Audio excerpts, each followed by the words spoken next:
হাসিনাকে বাংলাদেশে এনে তার রায় কার্যকর করতে সহযোগিতা না করে তাহলে ভারতের সাথে বাংলাদেশের সম্পর্ক কখনোই স্বাভাবিক হবে না। খুনি হাসিনা, কামাল কিংবা তাদের যে গং, তারা এই বাংলাদেশে বিগত 16 বছরে এই জুলাই গণহত্যা সহ যত ধরনের গুম খুন বিচার বহির্ভূত হত্যাকাণ্ড ঘটিয়েছে, এগুলোর আসলে তাদেরকে উপযুক্ত শাস্তি দেওয়া সম্ভব নয়।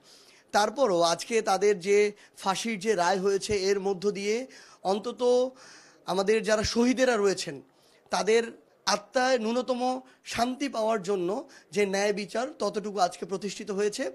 আমরা এখন এই রায় কার্যকর হওয়ার অপেক্ষায় আছি।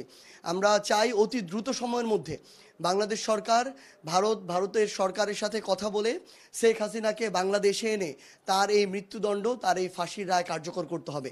এবং আমরা এটা স্পষ্ট করে বলে দিতে চাই, ভারত যদি এই ক্ষেত্রে খুনি হাসিনাকে বাংলাদেশে এনে তার রায় কার্যকর করতে সহযোগিতা না করে তাহলে ভারতের সাথে বাংলাদেশের সম্পর্ক কখনোই স্বাভাবিক হবে না।